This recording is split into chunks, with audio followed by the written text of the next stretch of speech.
Hola, soy Daniel López, presidente del Club de Exploradores, y hoy vamos a hablar de Chavín de Huántar.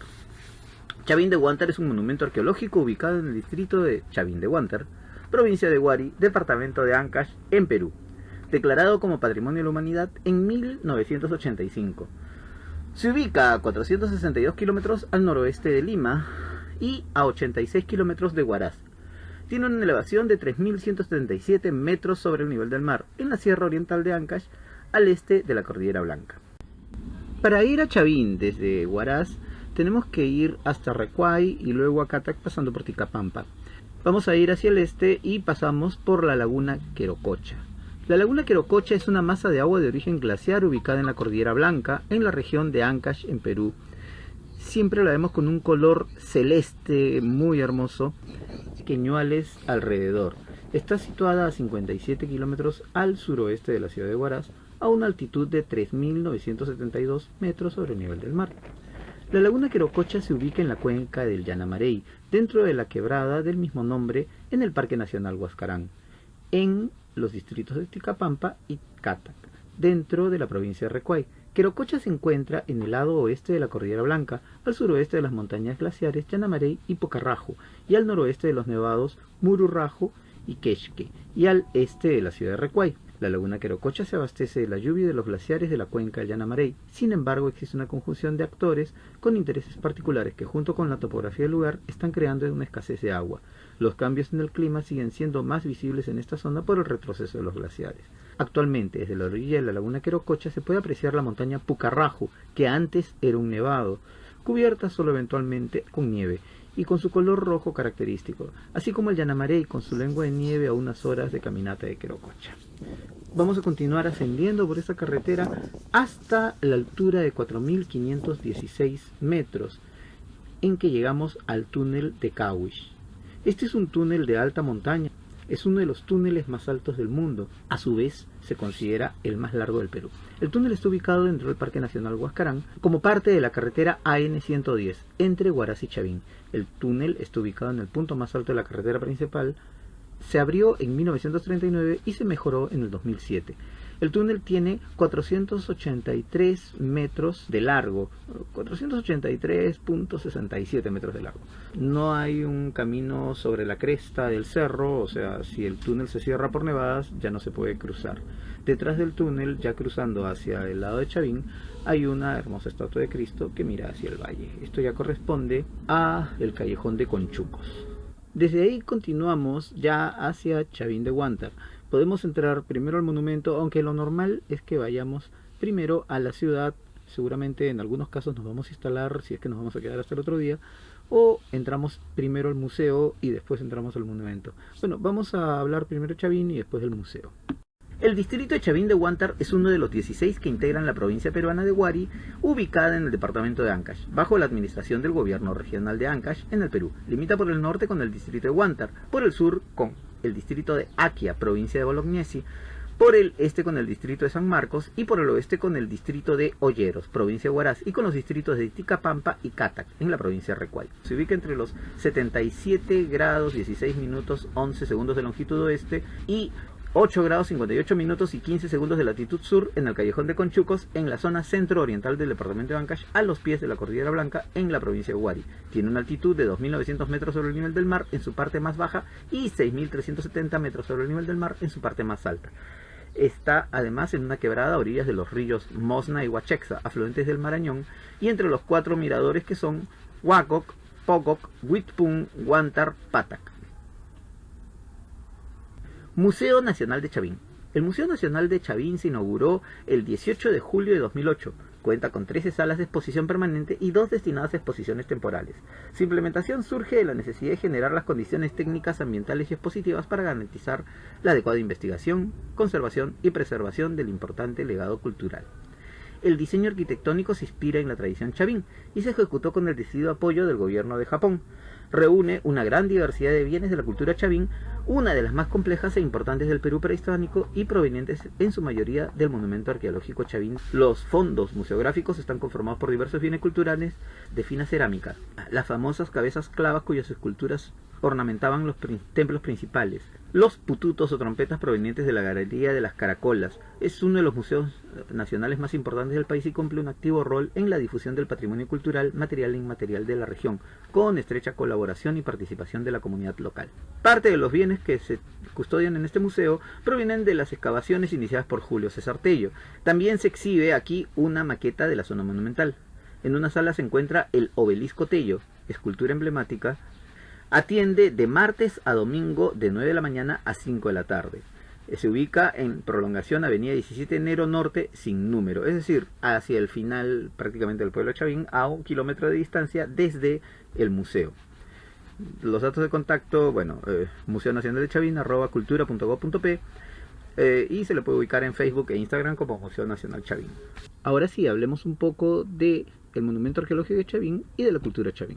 El complejo se ubica en la confluencia de los ríos Huachexa y Mosna, en la cuenca alta del río Marañón, que fue un punto de paso preinca desde la costa hacia la selva, lo que propició su crecimiento e importancia en la recolección de insumos y tránsito de bienes. Fue el centro administrativo y religioso de lo que hoy llamamos cultura Chavín, construido y ocupado aproximadamente entre los años 1500 y 300 a.C., en el formativo andino. Sus estructuras de forma de pirámide trunca están construidas a base de piedra y argamasa de barro. La estructura más importante es la conocida como el castillo, llamado también Templo Mayor o Templo Nuevo. A pesar de no ser el sitio arqueológico más antiguo, ni el más grande, ni el más vistoso de Perú antiguo, a Chavín de Huántar se le considera como el más importante centro de peregrinación del mundo andino y, de acuerdo a Luis Guillermo Lumbreras, una síntesis de las experiencias anteriores desarrolladas en la costa, sierra y selva, así como uno de los testimonios más tempranos de la civilización en América. Presenta una compleja red de caminos y galerías interiores de piedra únicamente iluminados por haces de luz que penetran a través de ductos estratégicamente dispuestos. En su interior aún puede apreciarse el lanzón monolítico, piedra tallada de 4,5 metros de altura, en la que se observa representada una divinidad antropomorfa, posiblemente la más importante del panteón Chavín. Esta figura antropomorfa, con una cabeza 3 veces más grande que su cuerpo, de la que brotan serpientes a manera de cabellera, luce encima una especie de tiara. El resto del cuerpo es corto y grueso, además está provisto de enormes colmillos, garras en manos y pies, así como grandes orejeras. Tiene su mano izquierda hacia abajo y la derecha en alto, con los codos extendidos. Tradicionalmente a esta imagen se le ha identificado como un dios felino, el jaguar. Por su ubicación en el interior de las galerías del templo, representaría una divinidad relacionada con el Ucupacha, el mundo subterráneo. En la parte superior, encima de la cabeza, en la parte externa, parece que se hacían sacrificios y la sangre chorreaba hasta abajo por unos canales y de alguna forma se dibujaba por las líneas del lanzón. En los muros del templo principal se podía ver una serie de cabezas clavas, bultos escultóricos que oficiaban al parecer de guardianes mitológicos del templo. Sus diversas estructuras fueron elevadas en distintos momentos históricos. John Rolfe sostuvo que el complejo surgió a base de sucesivas ampliaciones, partiendo de una edificación primigenia a la que denominó Templo Viejo, el mismo que está asociado al ídolo de lanzón monolítico. Tras unos siglos de uso, el Templo Viejo habría sido abandonado y reemplazado por el Templo Nuevo, conformado por el castillo y por la plaza cuadrada con sus respectivas plataformas. Se cree que Chavín fue levantado en un lugar cuidadosamente elegido en atención a criterios mágicos religiosos, y no en consideración a que fuera un lugar privilegiado por sus suelos, debido a que existen valles cercanos más productivos, aun considerando el aprovechamiento de sus laderas de secano cultivadas mediante terrazas. Chavín de Huántar debió convertirse en un prestigioso centro de administración de la producción respaldado en el culto, mediante ceremonias y mandatos expresados mediante oráculos. Los habitantes de Chavín fueron unos pocos sacerdotes y sus auxiliares de servicio, mientras que la mayor parte de sus usuarios eran una suerte de peregrinos que llegaban al lugar en busca de oráculos, portando ofrendas de diverso tipo, pudiendo permanecer por largos periodos. Los antiguos chavinos representaron a sus dioses en grandes monolitos. Los más conocidos son el lanzón monolítico, la estela Raimondi y el obelisco Tello. Cada uno de ellos es un menhir y sirve para el control social y político de la población, amenazada por elementos de la naturaleza y escasez de alimentos. Según una interpretación, el monolito Chavín reúne los 3 elementos de la trilogía cosmogónica de Chavín: el águila, la serpiente y el felino, aire, agua y tierra, es decir, deidades represivas que sirven como centinelas y ahuyentando el mal.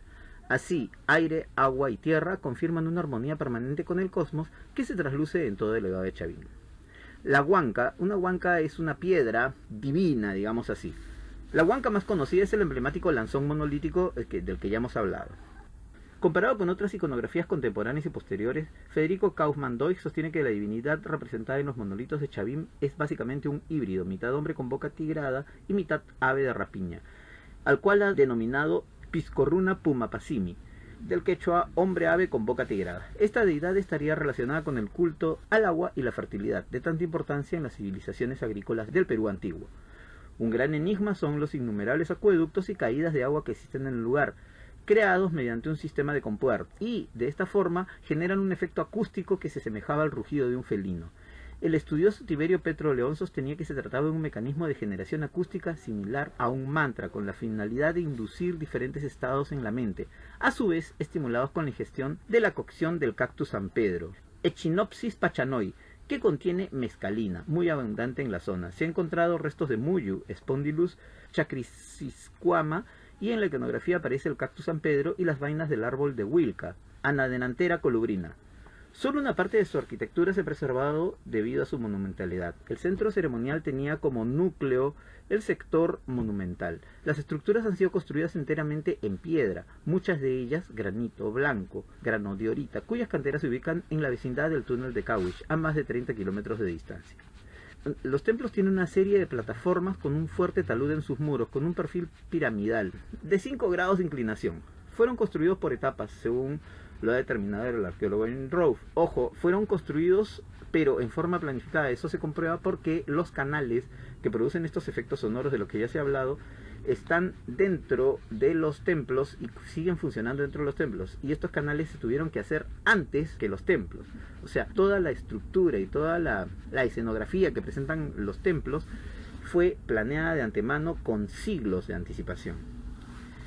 El templo viejo era el templo más antiguo, que tiene forma de U. En su interior hay una extensa red de pasajes y cámaras interiores íntegramente construidas de piedra. En medio de la penumbra que reina en estos ambientes hay inusitados haces de luz que irrumpen por los estratégicos ductos que comunican con el mundo exterior. Resulta posible escuchar nítidamente la voz de una persona a muchos metros de distancia, como si estuviera a nuestro costado. Como todo templo en U, constaba de 2 alas laterales. Su ala sur se fundió luego al llamado castillo, y el ala norte es lo que actualmente se conoce como la estructura norte. Flanqueadas por estas alas se halla una plaza circular, cuyo diámetro es de poco más de 20 metros, casi 21, una escalinata de piedra. Parte de la base de esta plaza circular asciende hasta las proximidades de la entrada a la galería de Lanzón. El castillo, o templo nuevo, es una pirámide mayor de 71 metros por 71 metros, la más prominente del conjunto, no solo por su tamaño, sino por su buen estado de conservación, así como la maestría desplegada en su elaboración. Cuenta con 2 brazos o alas laterales llamadas plataforma norte y plataforma sur, que flanquean una plaza cuadrangular de 50 metros por 50 metros. Se cree que en esta plaza se exhibía la estela de Raimondi, que sería así la principal huanca o piedra sagrada de esta etapa. Volvamos al edificio principal. Este tiene un pórtico principal llamado Pórtico de las Falcónidas, con grabados en piedras, y es precedido por un atrio y un conjunto de escalinatas que ascienden desde la plaza cuadrada, donde también hay esculturas únicas ejerciendo las funciones de dinteles, columnas o lápidas, con grabados de personajes del estilo Chavín. El castillo contiene también galerías subterráneas y ductos de ventilación. Empotrados en lo alto de sus muros perimétricos, lados sur, este y oeste, se hallaba una serie de cabezas clavas o esculturas de piedra con rostros de personajes mitológicos. Solo una de ellas se mantiene en su lugar, pared oeste. Existe otra estructura piramidal trunca, la llamada pirámide Tello, que se considera la construcción más tardía del conjunto. Casi la totalidad de sus edificios y anexos fueron laboriosamente construidos con columnas, cornisas, dinteles, lápidas, obeliscos y esculturas que se agregaban a los muros o plazas, convirtiendo los espacios ceremoniales en un hermoso escenario, adornado con las imágenes de dioses y demonios que poblaban el panteón Chavín. Sus materiales están constituidos por piedras de diversos colores, procedentes de distintos lugares de los Andes peruanos. El arte escultórico viene a ser un complemento de la arquitectura Chavín. Está representado por monolitos, cabezas clavas, estelas o lápidas, obeliscos, cornisas, todas con figuras grabadas en alto y bajo relieve que representan seres mitológicos. Los monolitos son enormes esculturas de una pieza.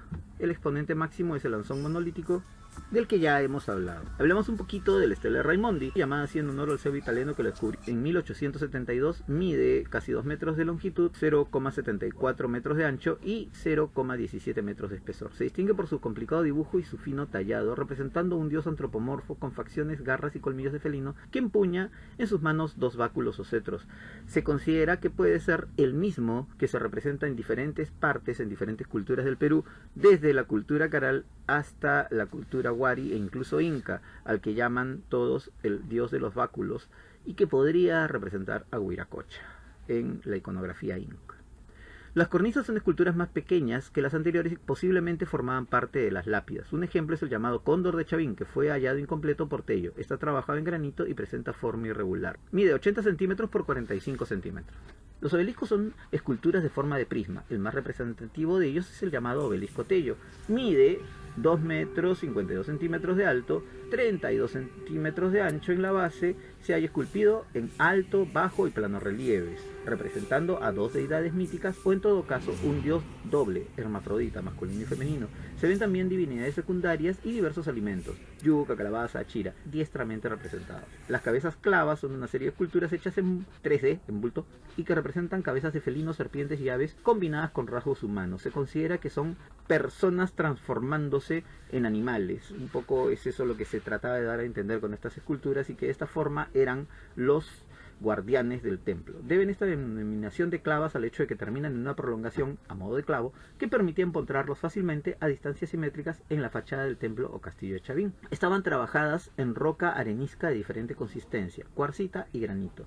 Desgraciadamente, de las 56 que en total eran, solo se mantiene una en su lugar. Las otras han desaparecido o se conservan en museos. Bueno, como ven, hemos estado intercalando imágenes tanto de la visita a la zona arqueológica como al museo.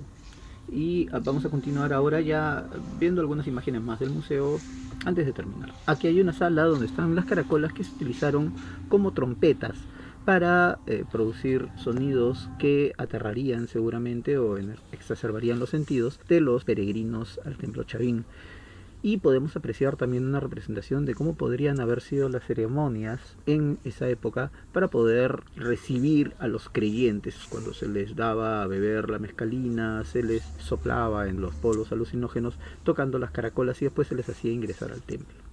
En el mismo museo vamos a encontrar también algunos otros objetos representativos a tanto labores como pesca, caza, en fin, y a las culturas posteriores, como Recuay, por ejemplo. También a otras culturas del norte del Perú que de alguna forma están ligadas, como Sechín y otras más. El museo, por supuesto, ha cambiado mucho.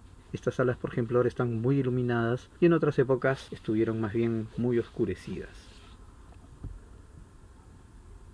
Esperamos que este video te haya parecido útil. Síguenos en nuestras redes sociales. Síguenos en nuestro canal de YouTube, Club de Exploradores. Síguenos en nuestra página web www.exploradores.org. Soy Daniel López Mazzotti, presidente del Club de Exploradores, el Búho Mayor, y me despido diciendo como siempre, bien preparados.